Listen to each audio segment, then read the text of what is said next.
C'est quoi le programme aujourd'hui? Allez Nice! Il fait -3. Wow. Mon rêve c'était d'être réalisatrice de films. Mais attends! Oh, j'ai eu le bras dans le plâtre. c'est un peu notre galère hivernale. Qu'est-ce que tu nous cuisines? Jusqu'à ce que le plafond s'effondre. Le petit problème. J'avais l'impression de plus exister. Allez Nice! Alors le débrief? Ça a l'air incroyable. Fin du bilan. Coucou Suika, tu fais un dodo? Oh. C'est l'heure du petit déjeuner. Eh oui, Pré-compétition. c'est ça, ouais. C'est quoi le programme aujourd'hui? Aujourd'hui, surtout cet après-midi, il faut que je défende mon titre de champion de Corrèze de cross. Et en attendant, on va finir la salle de bain de chantier. Alors comme tous les matins, on va regarder quelle température il fait, en sachant que le soleil s'est déjà levé. Il fait -3. Super! Heureusement pour l'eau, j'ai prévu le coup, je chauffe l'eau le soir avant. Et puis comme ça, dans une belle gourde isotherme, ça marche bien. Allez, c'est parti pour l'évasion du matin. Waouh! Oh punaise, ouais. Waouh!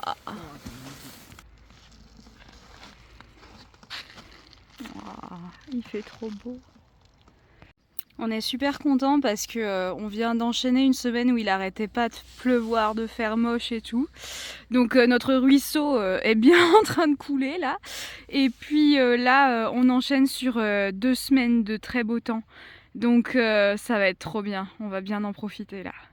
Moi j'adore le matin marcher sur le givre. C'est trop cool. Un peu d'ASMR.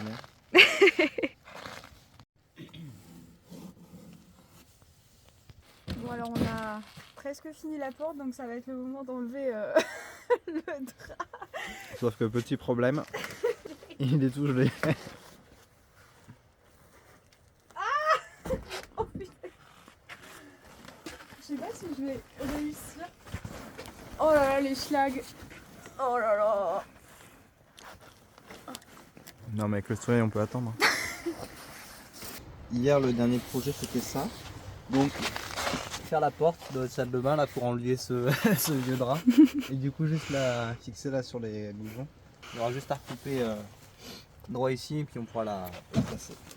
Ouais donc c'est une porte 100% en bois du terrain.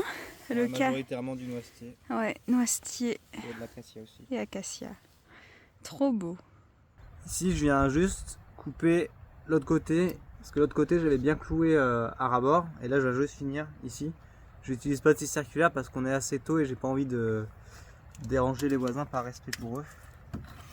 Et en plus à la scie on sera un peu plus précis vu que le bois il est pas forcément droit.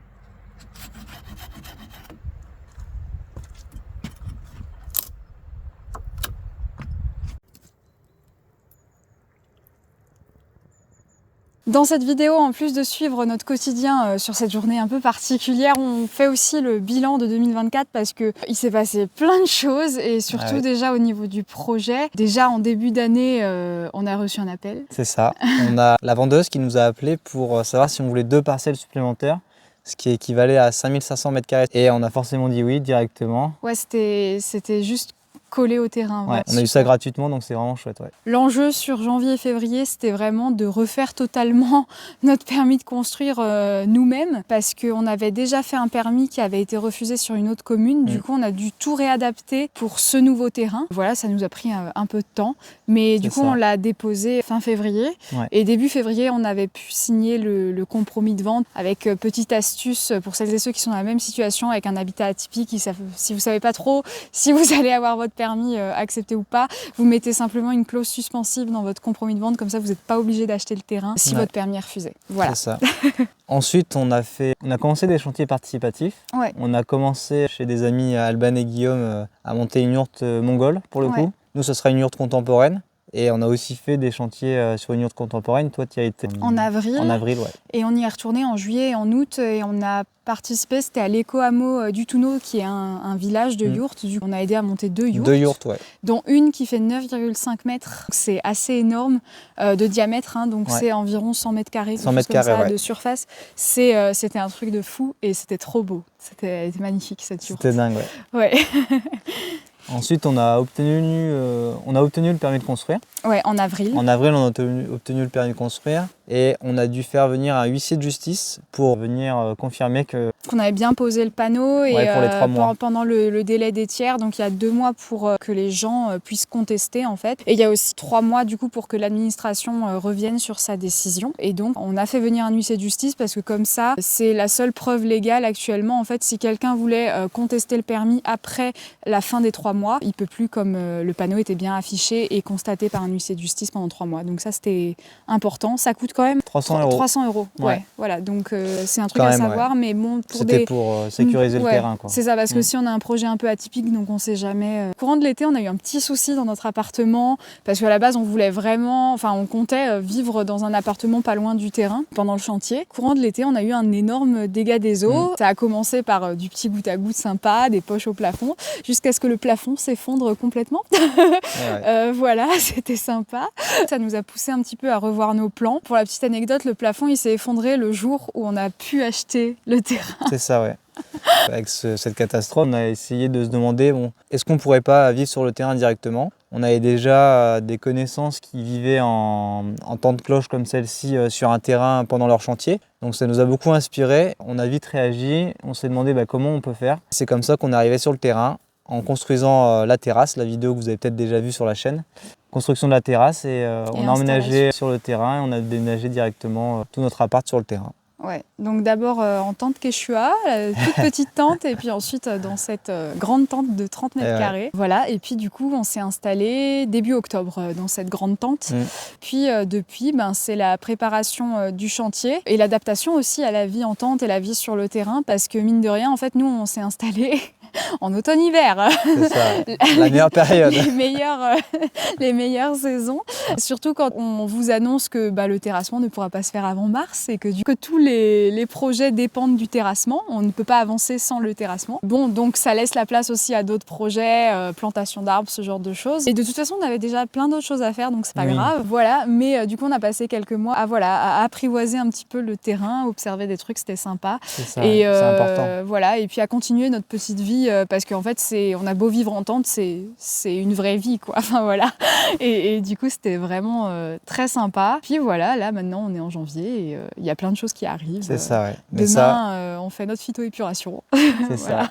Faut pas trop en dire. C'est les surprises des prochains vlogs et prochaines vidéos. Ouais. Yes. On va promener, tu viens? Zuka, viens.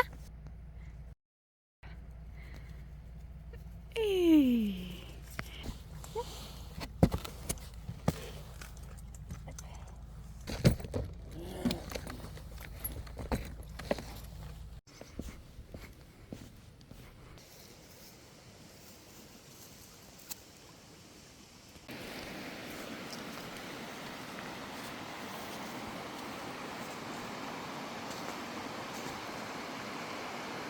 C'est une de mes bonnes résolutions cette année, d'aller me promener tous les jours avec Zuka. Pour le moment, on va dire que j'y suis arrivée les jours où il faisait beau, les jours où il pleuvait des cordes, j'y suis pas du tout allée. Mais ça fait vraiment du bien, surtout qu'en fait, en Corrèze, on a vraiment des paysages magnifiques pour les balades, pour en profiter. Alors le dimanche, malheureusement, je dois souvent rattacher Zuka sur plein de portions. Parce que le dimanche, il y a beaucoup plus de gens qui se promènent. Donc voilà, sur cette portion par exemple, je sens que je vais croiser du monde. Allez, viens. Mais attends, oh, Zuc. Je peux pas la lâcher parce qu'il y a beaucoup de gens qui se baladent le dimanche aussi. Et du coup, elle est pas contente là, parce qu'elle aimerait courir. Tu fais doucement avec les bâtons, Zou. Voilà, le petit démon.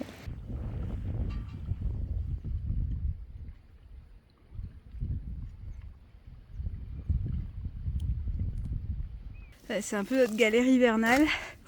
C'est que le chemin d'entrée du terrain, il est vraiment hyper boueux les jours où il pleut. Vivement le terrassement. Je rentre de balade et je sens de très très bonnes odeurs. Tiens. Qu'est-ce que tu nous cuisines? Ouais, donc là c'est juste un repas pour la course. Faut pas que je mange trop de choses variées, donc je vais juste faire un patate douce tofu avec de la sauce tomate. C'est pas gastronomique, mais ça sera efficace pour cet après-midi. Voilà, et pour ceux qui se demandaient, nous en fait on fonctionne avec une gazinière de camping que ma grand-mère nous a donnée. Voilà, quand on peut pas cuire soit au poêle à bois, soit au four solaire. H- combien avant la course? 3 heures. 3 heures avant la course. Le temps de la digestion. Je sais pas si on voit là. Très très bon ce qu'il nous a préparé. Ah, elle approuve les recettes de papa.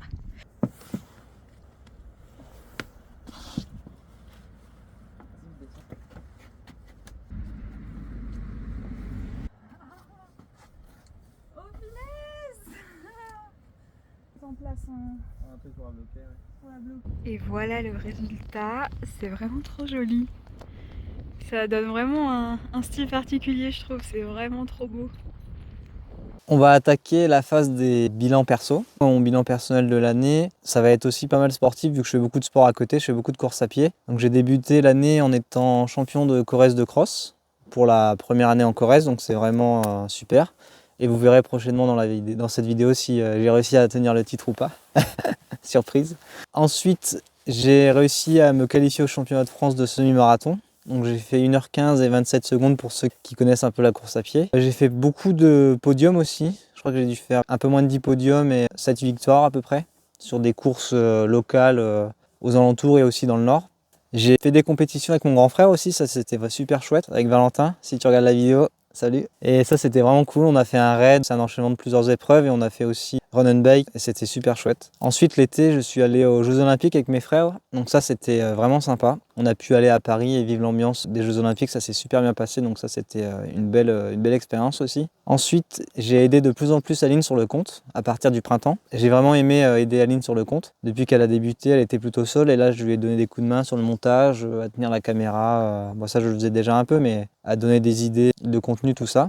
Et maintenant, on a lancé notre chaîne YouTube, donc c'est vraiment chouette. Il y a la sculpture sur bois aussi. J'ai démarré la sculpture sur bois. Je suis quelqu'un de très manuel, donc ça m'a fait beaucoup de bien de m'exprimer dans cet art-là, donc c'est vraiment chouette. Après, j'aime bien aussi faire tout ce qui est construction, imaginer des choses un peu comme ce qu'on peut voir derrière notre salle de bain de chantier. Donc ça, j'aime beaucoup, ouais. Faire des choses concrètement. C'est vrai qu'avoir vécu en appartement ces dernières années, pour moi, ça a été assez compliqué vu que j'ai fait des travaux manuels un peu là beaucoup de fois dans ma vie.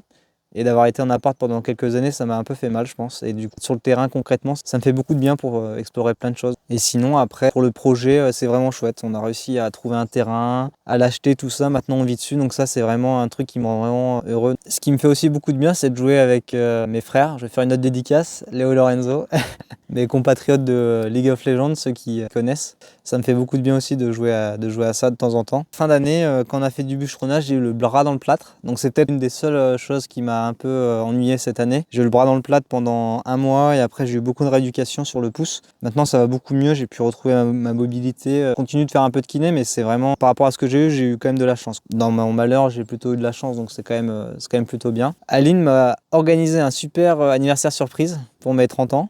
Et ça m'a vraiment ému et c'était vraiment cool de voir tous mes proches. Je m'y attendais pas, donc c'était vraiment une très belle surprise. Et après, côté professionnel, j'ai fait 2 métiers en tant que vendeur dans 2 entreprises différentes. Et c'était une première expérience dans ce domaine-là et ça m'a vraiment appris beaucoup de choses, je pense. Et c'était vraiment intéressant de côtoyer d'autres univers. C'est toujours intéressant de voir autre chose, donc ça c'était une belle expérience aussi. Voilà, fin du bilan. C'est bon, t'as fait le rouleau? T'as fait ta petite mobilité, le pré-course là? C'est ça, maintenant il faut juste nettoyer les chaussures de cross, la boue de l'année dernière. Parce que sinon, ça va rien accrocher vu ce qu'il a plu les derniers jours là. Ça va être l'horreur. C'est parti, on est en route.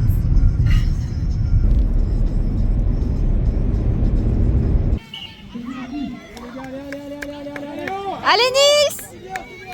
Allez Nils! Waouh, putain.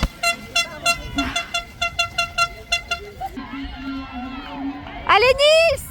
Allez Nils! Allez Nils! Allez Nils, vas-y, c'est bien!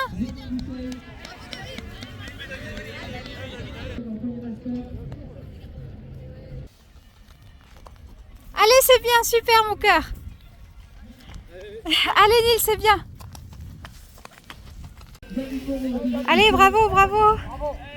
Allez Nils! Allez Nils!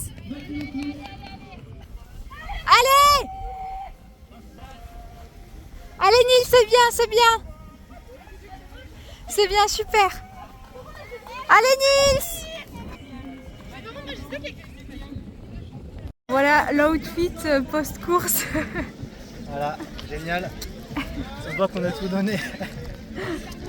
Alors le débrief. Alors c'était plus compliqué que l'année dernière. Après par rapport à ma forme, je pense que c'est à peu près pareil, mais je finis du coup au scratch, donc au général avec les autres catégories, je finis 6ème sur 30 ou 40 je pense.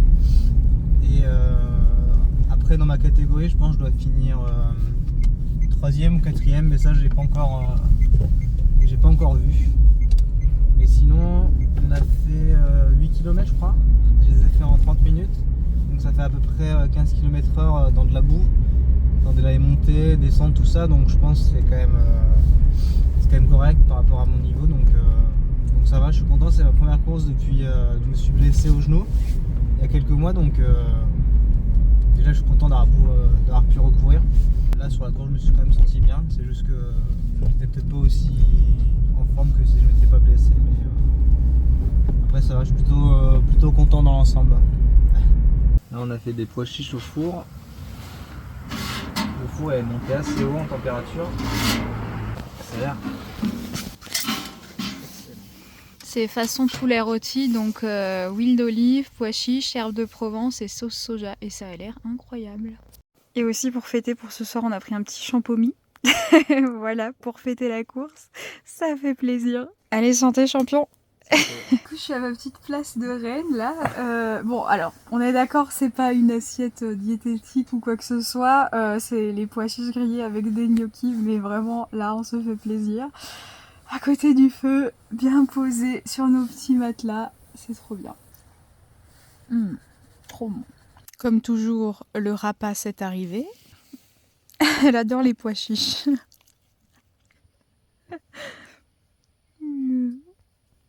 Et comme tous les soirs, on remplit notre petit filtre à eau par gravité. C'est la routine du soir. Pour en avoir le lendemain. Alors c'est parti pour mon bilan 2024. Moi l'année s'est pas aussi bien passée que celle de Nils. Ça a commencé vraiment fort parce que pour vous faire un petit peu un historique, moi à la base j'ai créé un compte sur Instagram. Du coup YouTube c'est assez récent. Et à partir de, on va dire, de la fin de l'été 2023, ça a vraiment très très bien marché. Au début je parlais surtout des plantes sauvages et progressivement j'ai parlé un peu plus de notre projet, d'autonomie, ce genre de choses. Enfin voilà, des démarches administratives. Et ça a vraiment commencé à bien marcher. Un peu trop même.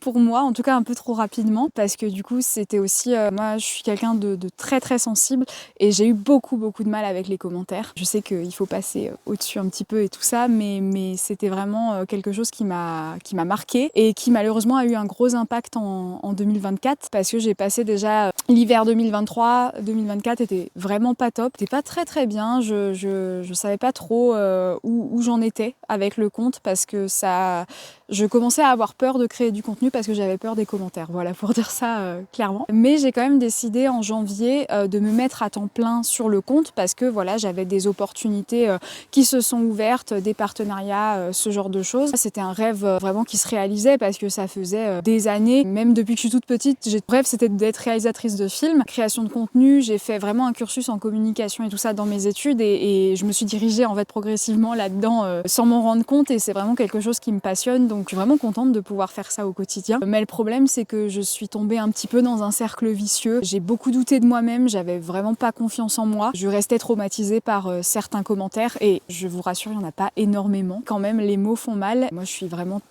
très sensible et du coup bon bah voilà, j'ai pas réussi vraiment à passer outre. Malheureusement, malgré toutes les avancées qu'on faisait sur le projet et tout ça, enfin déjà trouver un terrain avec une mairie favorable c'était un truc de fou, faire les démarches et tout ça et que ça marche c'était génial. Moi au fur et à mesure j'avais de plus en plus de mal à créer du contenu, enfin j'étais bloquée pour créer parce que voilà j'allais pas bien au niveau de ma santé mentale par rapport à tout ça. J'ai laissé aussi ma santé se dégrader parce que j'ai eu des troubles alimentaires qui étaient liés à ma santé mentale. régime à base de pancakes au nocciolata. Voilà, on sait où ça mène.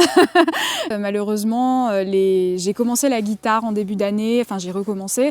J'ai aussi continué la pole dance, qui est un sport que j'adore. J'ai découvert le cerceau, le hamac aérien, c'était génial. Seulement, en fait, tout ça avec ce régime alimentaire qui était pas dingue. J'ai eu une tendinite et j'ai dû arrêter complètement tout ça, et ça m'a pas fait du bien d'arrêter complètement ces activités qui étaient presque les seules qui me faisaient du bien. À côté, j'ai aussi quand même réalisé un petit rêve de gosse, c'était que je voulais vraiment lire toute la saga Harry Potter et la saga Percy Jackson, et c'est quelque chose que j'ai réussi à faire en 2024 à défaut, parce que c'était un peu mon moyen de fuir le conte. Génial. Voilà. Et puis ma santé physique aussi s'est dégradée à un point où je me suis rendu compte que je n'allais pas bien, donc j'ai fait des analyses et tout ça avec mon médecin, et en fait je me suis rendu compte aussi que j'étais en forte anémie. Je me sentais très très faible physiquement à cause de ça. Et donc on va dire que j'ai passé la deuxième moitié de l'année à essayer de remonter vraiment ma santé physique avant tout. Parce que vraiment ça n'allait pas du tout. Et voilà, du coup ça c'était un peu compliqué. Au niveau de la santé mentale, même si je suis contente d'avoir fait plein de choses, des chantiers participatifs, on a rencontré plein de gens, que ce soit grâce à ces chantiers participatifs, mais aussi grâce au compte en lui-même. Il y a des échanges qui sont vraiment super au quotidien, et même des gens qu'on rencontre après dans la vraie vie, et ça c'est vraiment quelque chose où je suis vraiment très reconnaissante de 2024 pour ça. Mais je suis vraiment très déçue de moi-même, dans le sens où quand c'est votre passion en fait de faire quelque chose et que vous pouvez plus le faire parce que vous doutez tellement de vous-même que vous ne le faites plus, je pense que j'avais l'impression de plus exister, parce qu'en fait créer c'est vraiment le truc qui me fait vivre au quotidien, c'est mon essence même, et je pense que oui, ça n'a pas été du tout. Le fait de plus créer du tout, ça m'a mis dans un cercle vicieux pas possible. Voilà, on a compris. Du coup, on va dire que comme ma santé physique allait mieux sur la fin d'année, j'ai pu un peu remonter la pente aussi au niveau de ma santé mentale, même si c'était pas gagné. Par exemple, le mois de novembre, je suis quasiment pas sortie de la tente. Voilà, alors que c'est un accomplissement d'être sur le terrain, de vivre sur le terrain et tout ça, mais je n'y suis pas arrivée. Voilà, je n'allais pas bien et je restais vraiment enfermée. Voilà, donc c'est des choses qui sont passées un peu comme ça, et je suis vraiment mitigée sur 2024. C'est pas grave, voilà, on repart sur une nouvelle année et ça va bien se passer. Hop, Lucas, ici. Merci d'avoir regardé cette vidéo jusqu'au bout. En 2025, on revient avec beaucoup plus de contenu. À la prochaine.